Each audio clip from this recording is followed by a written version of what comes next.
Something smells oily and musky in here. Oh my god. I feel so ripped. Yes, taut. Oh, it's glistening. Hello, everyone. Welcome to another episode of Crep from the 80s. This is, this will be a fun size, as we like to say, because it's not going to be a full hour episode. I don't think this is going to be a nice little fun chunk of nugget of entertainment for you. This episode, we're going to talk about the man, the chest, the glistening visage, the legend. Tom Savini. Tom Savini, who, by the way, just turned 76. I knew he was up there. I couldn't remember. A ripe young age of 76. I mean, that dude is in. He looks like that. I mean, not maybe like this, but I mean, he doesn't look 76. How you would imagine. None of those, like Schwarzenegger, like Stallone. They all look pretty good. Yeah, they look all right. For their age. Anyway, Savini. Yeah, Savini. I wanted to talk about Tom Savini forever, since the beginning of this show. For a while. Mostly just because I think he deserves it. I think and not that, tons There's of other people people that we there. could talk about, even makeup people specifically that have affected, like Rick Baker's and Rob yeah. And they all probably need it. Yeah, I think for me growing up, Sure. it was Savini and K&B for the most part. They were like the rock stars as far as I was concerned of the makeup world. I did like Rob Bottin, I did like Rick Baker and Stan Winston. Yeah. But for me, like those guys were always like the more refined. Yeah, they were like considered for some reason. Well, they're getting main Hollywood untouchable. Work. Yeah. He's not getting AAA release movies. Well, I mean, they were all theatrical releases. But I'm saying, like, Paramount and all this. I get what you mean. Yes. I get what you mean. And essentially, they were all they all knew each other. They all, loved each other's work. They were all like friends and compatriots and confidants. Kevin Yeager, who I also sort of lump in with Savini and K&B. I loved Kevin Yeager, and I loved, of course, Steve Johnson, Mr. Fright Night Man himself, Ghostbusters, Night of the Demons, all that good stuff. He also is one of those rock stars. But Savini, I think for me, was the first one where I took notice and wanted to, and watching the horror movies that I was watching and always seeing his name pop up in some of my favorite horror films, that really spurred me to this Tom Savini. Who is this man? I want to know this. I want to know more about this Tom Savini. So through that, Fangoria and those magazines, and I rented Scream Greats, which was Fangoria made these 2-volume docu specials. You show me that were on VHS. Yeah, and you could rent them. One was on Tom Savini. And the other was witchcraft and the occult and stuff like that, which I didn't care about. No, but the witchcraft, Savini, the series? No, just witchcraft in the world. Not those movies, those no sexy times. 82 witchcraft films. Yeah. No, so I rented that Scream Greats tape and. Duped it. Yeah. Multiple times. Oh my gosh. I watched that thing over and over and over again. And then when they became available to buy, you could get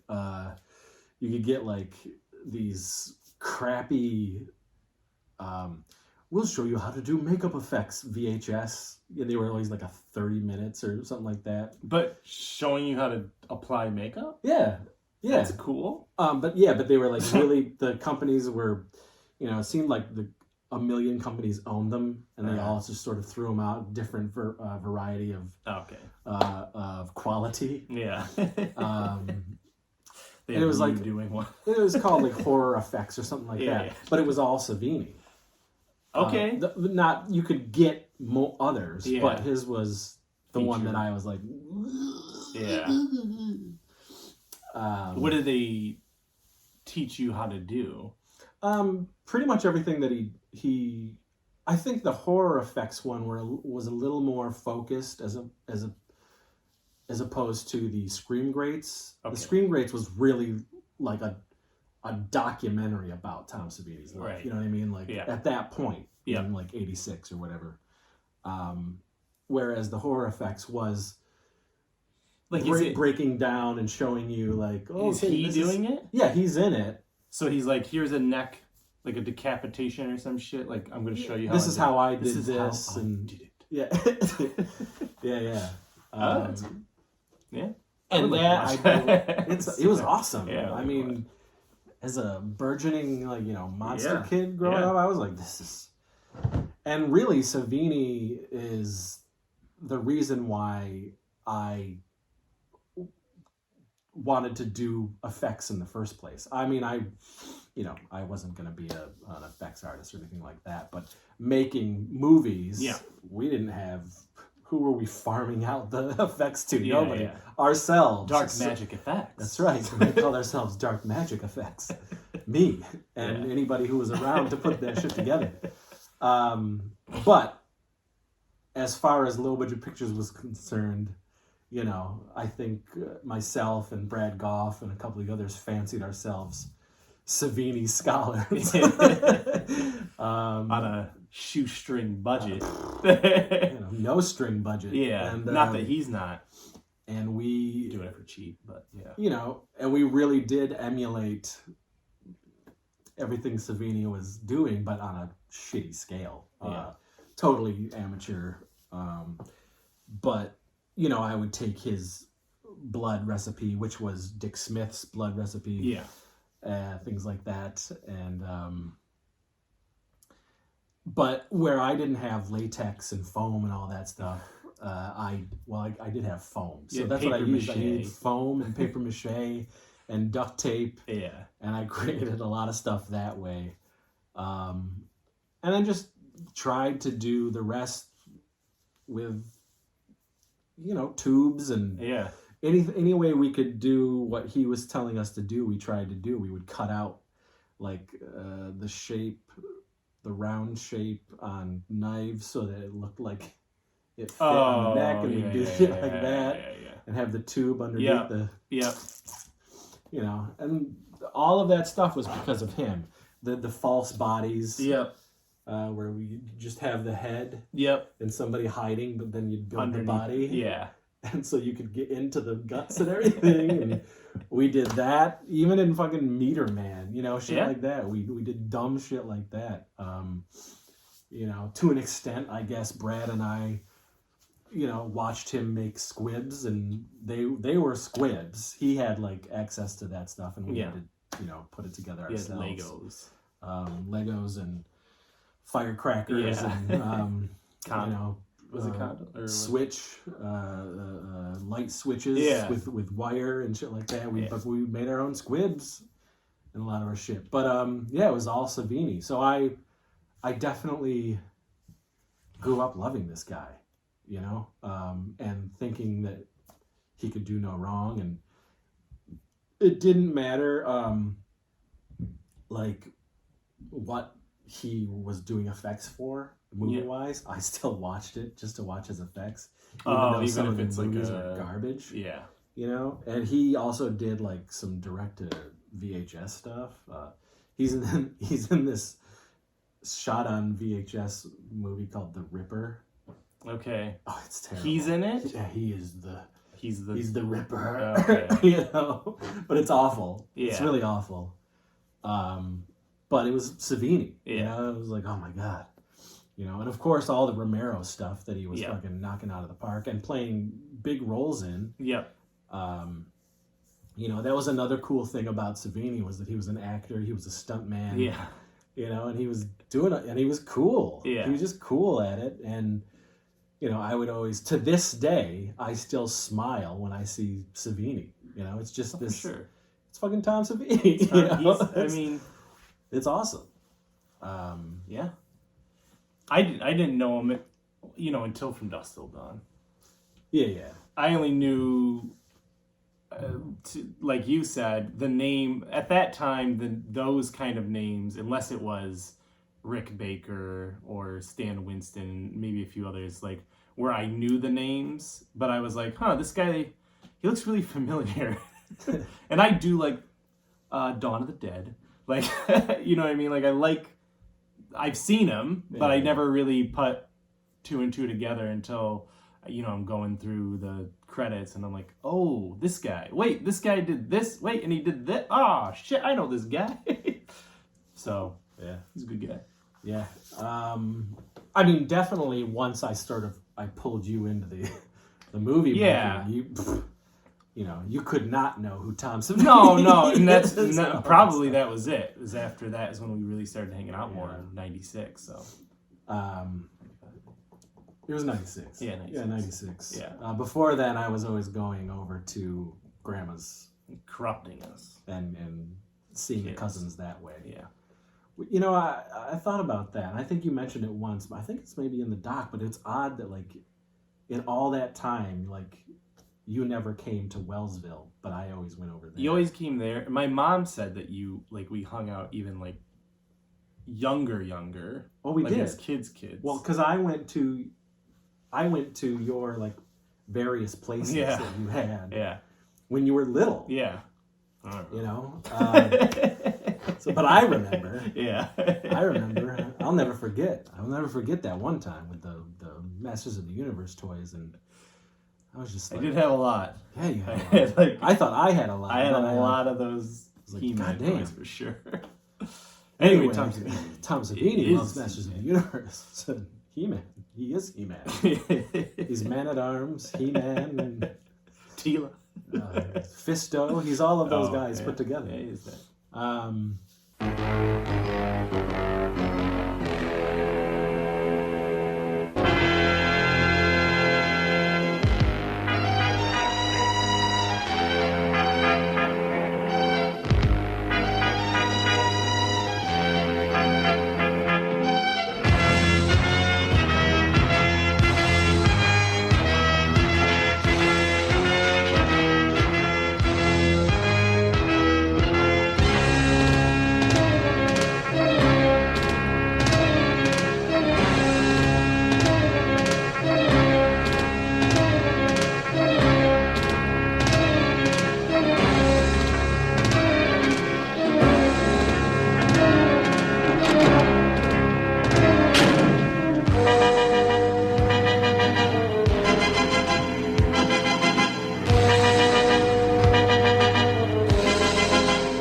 Yeah, those two Grand Illusions books were like, you know, huge for me. And my Grand Illusions is falling apart. Like the pages are coming out. Yeah. It's fucking Can disgraceful. You get, like... Well, now, I didn't know this until the other night, so I added it to my wish list. I feel like he does, right? Like, but one now and two. you can get 1 and 2 in one hardcover book. Yeah, because I think it's on my wish list. So I added it to my wish list. I was like, fuck. Yeah, I want them, you know, a nice hardcover. Yeah. Yeah, this is great. So, yeah. And it's pretty affordable, too. So, no, it's not that bad. But, you know, so Savini obviously was a big deal. And the biggest. Certainly, you know, following the whole From Dusk Till Dawn thing and all of that and knowing that he was going to be in that and he had a big role. He wasn't doing effects, but he was coming back to acting and doing all that. Again, through all this time, I was like watching some of the shittiest stuff that he was involved in. Yeah. Just because he was a part of it. And so he was huge deal for me. And then 2000 rolls around. You know, this is a long way from like mid 80s to 2000, but that's how much I love this guy. So I am prepping Malva. Yeah. Down on Long Island with that crew who made Malva with me. And there was a Chiller Theater convention, so we decided to go. Or maybe it was like Doug saying, "Hey, you want to play a character?" Oh, you're gonna be Kabuki Man at this convention? I was Kabuki Man. Yeah. I was Kabuki, so maybe that's why I went. Probably. That sounds about right. That's probably why I went. I do have pictures, actually, of me there. Okay. And it was Killer Condom and all this stuff. And Dolphin Man. so this was already a year after we had sort of struck up the whole trauma thing. Okay. But this is when you're living... This is when I'm down there, ready to prep Malva Zombie Ass Kicker. Yeah. And Savini's there. Yeah. And this was my first time. Now, I had gone to a few Fangoria shows in the 90s, in the early 90s, but Savini wasn't ever a guest at the shows that I was going to, even the one that we went to. Nope. In the 90s. Nope. He wasn't there. So this was going to be the first time that I would meet Tom Savini. Yeah. And I remember I didn't have any money, and one of the people was like, I'll get you an autograph. I'll pay for this. Yeah. Like, I know how much this means to you. And we've talked about conventions on another episode. Yeah. And we've talked about celebrities that we've met on another episode. So some of this will have some crossover. Yeah. But anyway, go. So I was... And I had never been this way before or since, really. But I was like shaking. No, I've seen you shake. I've definitely seen you shake at people. Maybe. Yeah. Maybe. I don't know. Anyway. But I was shaking. I was outside of the hallway waiting to get into the room that he was into. And I was like, oh my God, like, I don't know how I'm going to do this. Maybe not to this degree then. Yeah. But I was really excited. And so I go in there and I fucking, I tell him everything that he's meant to me and blah, blah, blah, blah, blah. And he was an asshole. I mean, he really was. He, like... what did he do? He was just so... Was a girl there? No, not at this point. Okay. He just was like kind of arrogant and pompous and just kind of like Tom Savini.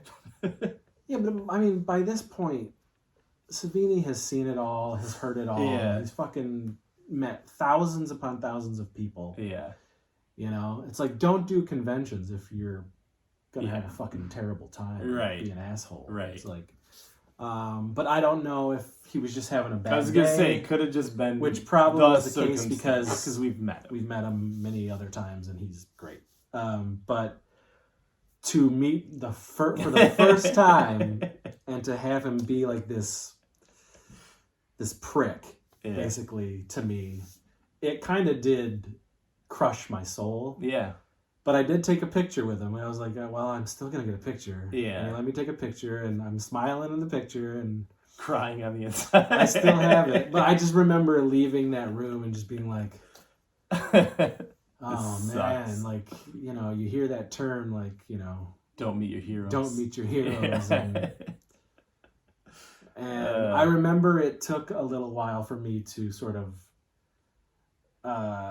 like appreciate him again? We'll come to terms with the fact that maybe it was just one of those days. Yeah. And, he can't be like that to everybody because I see him in interviews and I see all these other things and behind the scenes and things like that. And he's fun and jovial. And,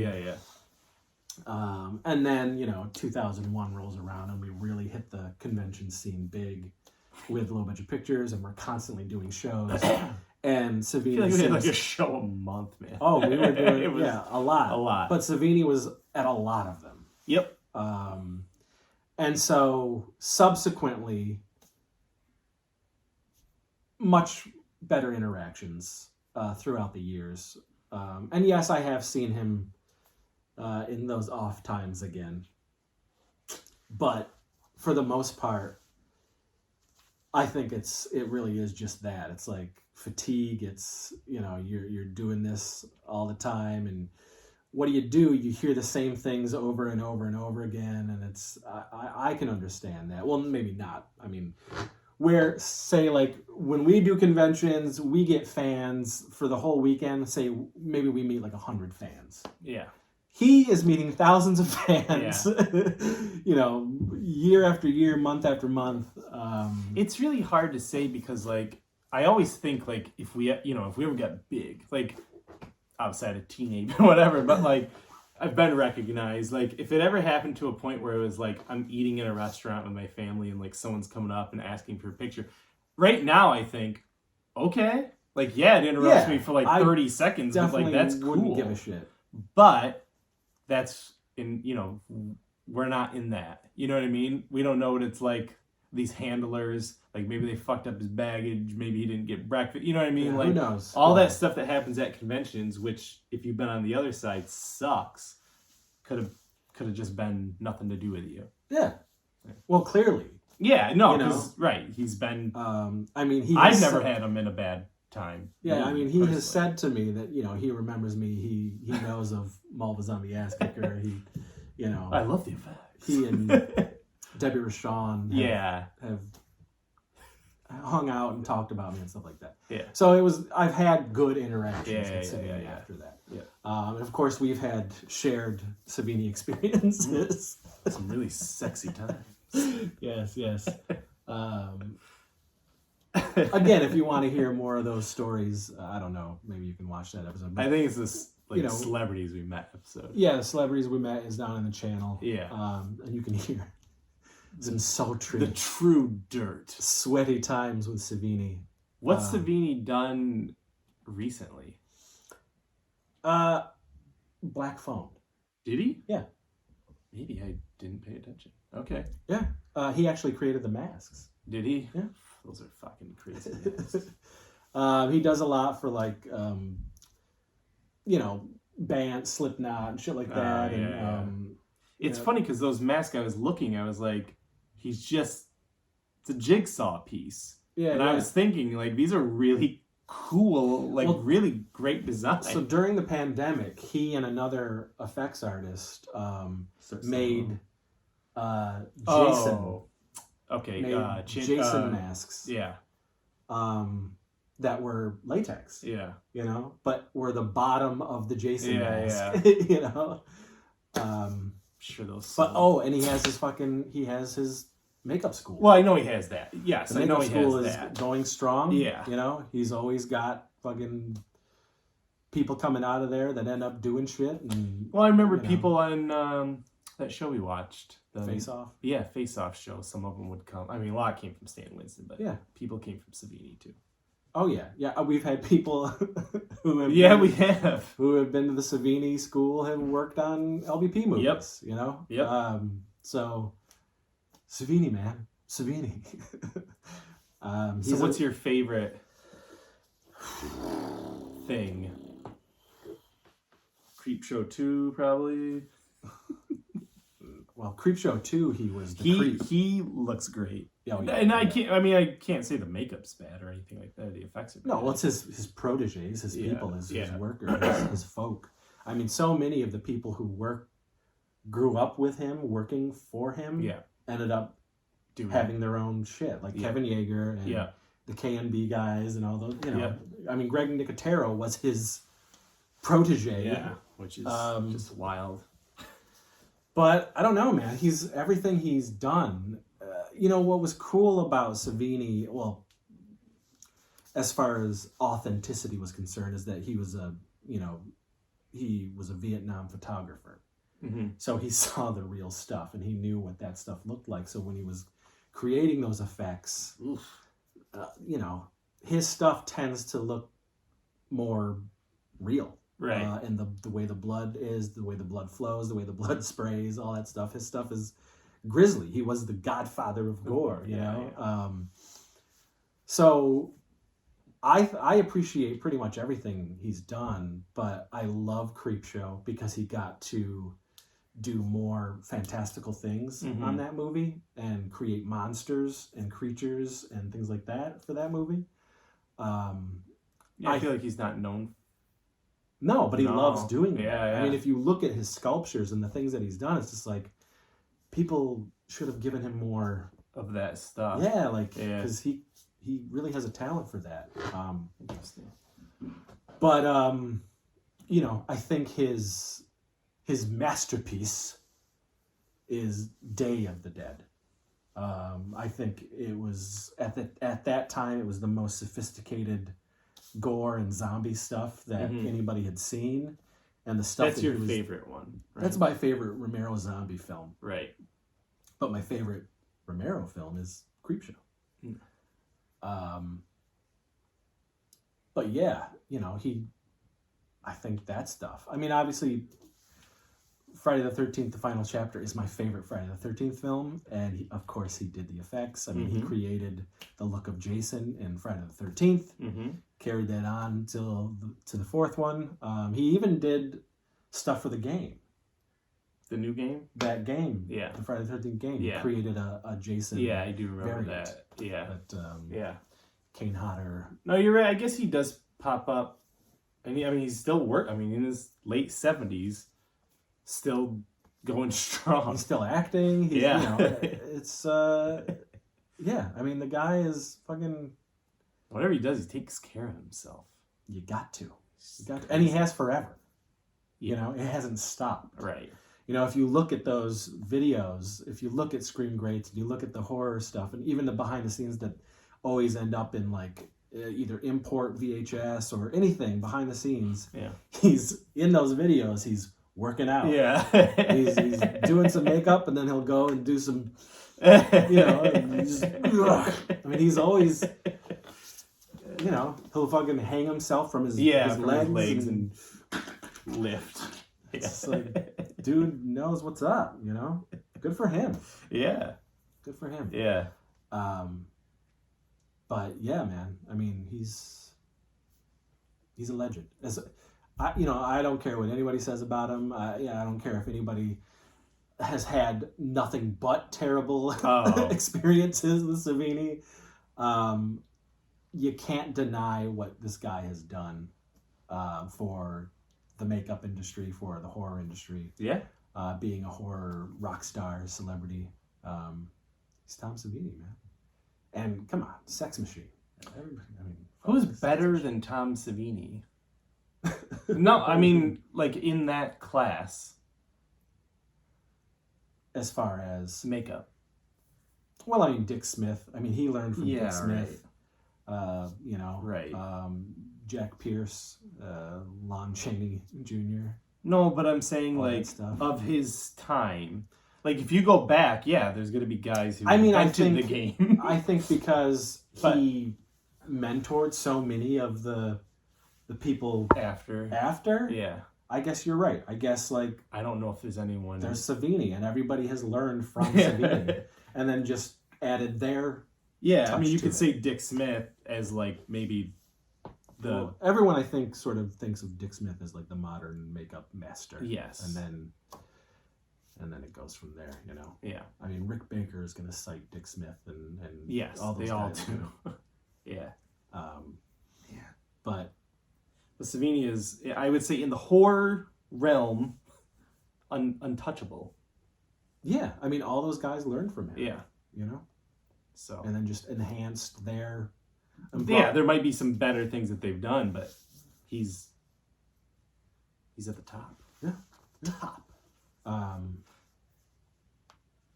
You know, there is that Savini documentary out there, Smoke and Mirrors, and did you watch it? I did. I've seen it a couple times, and I feel like for me, is it not good enough? He deserves. Is that why you haven't seen it? He deserves better. It is out there, but I think what's cool about it, and you'll see my collection of Savini stuff.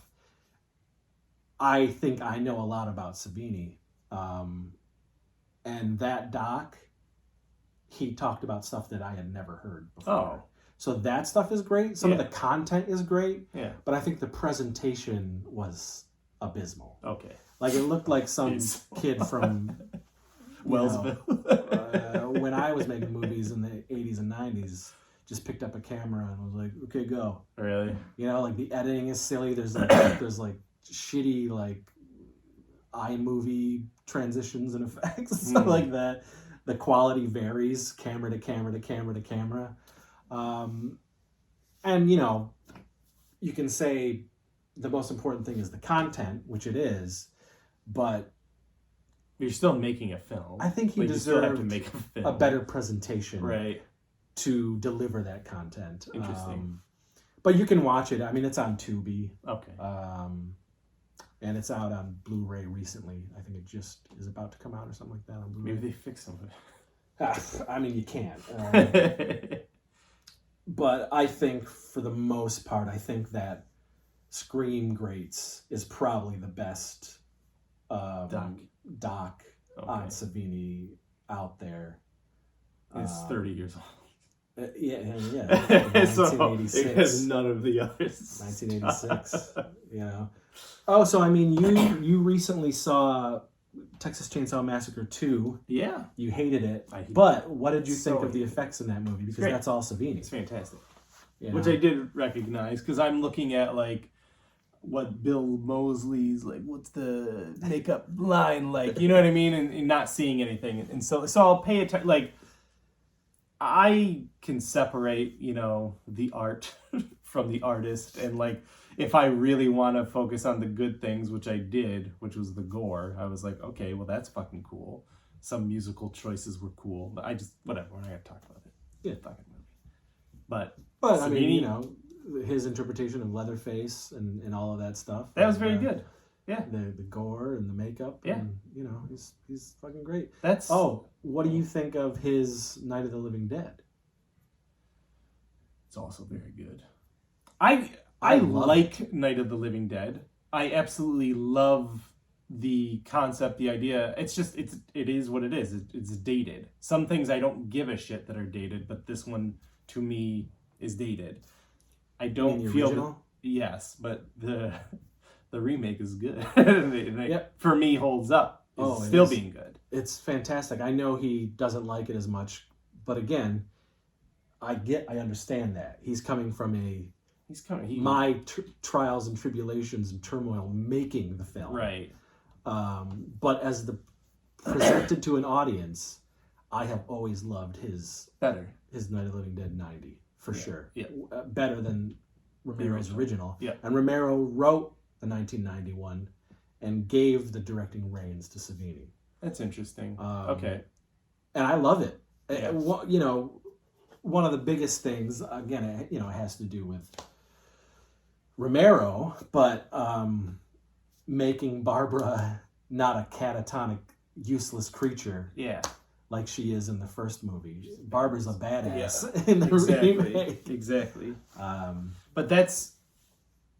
I'll ask you the two-part question. If you could redo one of your movies 10 years later, whatever, 20 years later, what would it be? And what movie would you want Tom Savini to have done the effects for? You've already done.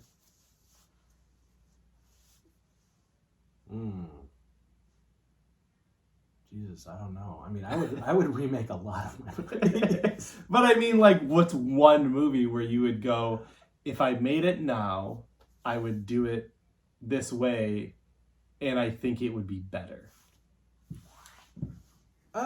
Not like Quest for the Egg Salad. You know what I mean? No. You know, Malva. I think. You know, I'm trying to think of. Like Wet Heat. Probably. That's the one I think if you had Savini on effects. Yeah, you know, even Ski Wolf. Ski Wolf is pretty violent. If you with that makeup, with like an actual I mean, I love the makeup. Yeah, those guys. Don't get me. I love it. They did a great job. But if we were to have money and do it, and have like a Werewolf by Night like fucking creature. Like, yeah. But I could see Savini absolutely killing it with that. Yeah, but I think overall tone, fun, you know, upping the cast, upping the quality of the production, and certainly upping the quality of the effects. Malva's on the ass kicker. It just seems ripe. I feel like even that, now, you know what I mean? Yeah, it would probably be more accepted now as that type of movie that it is. Oh yeah, I think people would go, like, if Olivia Wilde directed it. Like, I feel like it would be like you know, girl's kicking ass. She just wants her candy. I get behind Malva. Yeah. Let's give her a CW show. Yeah. Anyway. Well, and I think about, like, you know, the cast that we have. Yeah. Like, whoo, in a Malva movie. Now, yeah. I mean, you know. But yeah, it's interesting because I always think about dabbling in doing masks and sculptures and stuff like that, making busts, and for some reason I have this dumb, like, I'm too old, you know, but I'm like, why do I keep thinking that? Why would you ever think that? I don't know. I really... You don't ever... When do you think you're old? I don't know if... Tom Savini's what, 78? 76. 76? And the guy's... Yeah, I don't know. It's such an odd living his best thing. life. I think about it, and it's just like, man, I bet it would be fun to do and create my own creature. Because I used to draw a lot and create my own comic books and shit like that. And I always created weird fucking creatures and faces and was always good with faces. And I was like, man, what if I could translate that and make my own bust or mask? Yeah. And I see it. And there's this kid. He's a teenager. He's really young. This company called Monsters Resurrection. And him and his father have this company. And they make masks, and I'm always seeing this kid on I follow him on Instagram. This kid, like, killing it with these fucking masks. He just makes them with his dad. Latex? Yeah, it's like, well, I see him, like, you know, sculpting with the clay and everything, and pouring it, doing the molds and everything, and then he's got these fucking masks that he creates, and they go to conventions and they sell. You know, I'm just like, man, like, why did I decide to be a writer director? You still have time. Plenty of time. Maybe I should fucking make some masks and sell masks. That'd be fun. But yeah, it's, you know, and it's all because of Savini and the love of Savini. It's he to me, for me personally, is one of those very nostalgic things that when I see Savini, anything related to Savini, it's home. It hits me in that, you know, mid to late 80s point in my life where I was really getting excited about that stuff. And I don't know, man. It's he's a legend to me. He's a legend. You know? Well, I mean, I think you said it at the beginning of the episode, was like, you, in part, you did what you did because of Savini.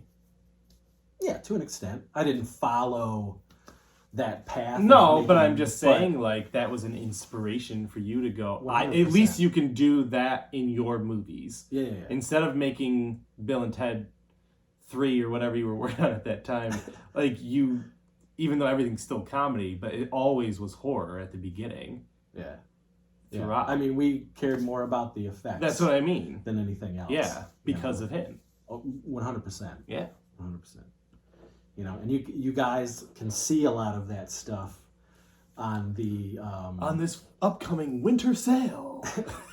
Yes, what I mean. But if you have the LBP Classics volumes, yeah, I have put so much archival footage of all of that crap on those Blu-rays that I offer from my earlier films, and you'll see the quotient of, you know, of effects. I mean, we did so much stupid shit just to see what we could pull off, and yeah, you know, and it was a lot of fun. And maybe I'll get that Monster Maker mask sculpt kit. It's like $400. It's a good Christmas gift. It comes with everything. It comes with the bust that you could build off the clay with, and all the tools you need to do it. And it's like this big kit. It's like Face Off. This big kit. It's a smart idea. You know, Monster Makers. They've been seeing them in the back of Fangoria for years. And, yeah. Do you have anything else to say about just the stash? That's it, man. He is a legend, and we'll never forget you. Never. Buddy, keep doing what you're doing, Tom Savini. I didn't know you did Black Phone, so that's great. Yeah. Keep getting those gigs, man. I would love to go to his house, because his house is like a fucking museum. Is it? Yeah. Yeah. Sure, a lot of these guys. I would love to go to their house. Oh, I've seen videos of fucking fans. Yeah. You know? And he shows them around and stuff. And, man. Yeah, that would be a good... You know, Pittsburgh isn't that far away. I've been to the Monroeville Mall, and I've, you know, seen the Dawn of the Dead Can you stuff get tickets to his house? Like, when do you go? I don't think it's a ticket. But I mean, like, why haven't we then? Hey, we have to call him and say, Tom. Maybe just send an email. Remember us from all these conventions? Remember that hot tub we shared back in 2001? Yeah, so Memories, he remembers. Huh? All right, guys. Well, I'm going to show a little clip of some of the stuff that I have, Savini related, that I've collected over the years, and then we're going to say goodbye. So until next time. Hit subscribe, watch those other videos. Yes, so and much share. happening, and we've got the holiday sale coming. We got some great new stuff. The Teen 8 masks are coming back. Out, folks. Out. I know you have been bugging me. Asking. You missed on the last one, and we've got a very limited number because of the guy who does them for us. A very limited number of them coming back for the sale. That's what you should do. Just get the mold from that dude and start making them here. Well, I couldn't. He paints them up. He's got a skill. He's an effects artist. Yeah, you know, he does do all that shit. He'd be making Hades 8. So it wasn't that guy. No, I know. Volume 5 of the LBP Classics is coming with Bonejack Hill and Bonejack High. Ooh. We've got a new volume of Saturday Morning Sleepover. Ooh. It's going to be a great holiday sale. It's going to run for a month, and it's coming up this month in November. And so there you go, guys. And we'll see you on another episode. Bye. Bye.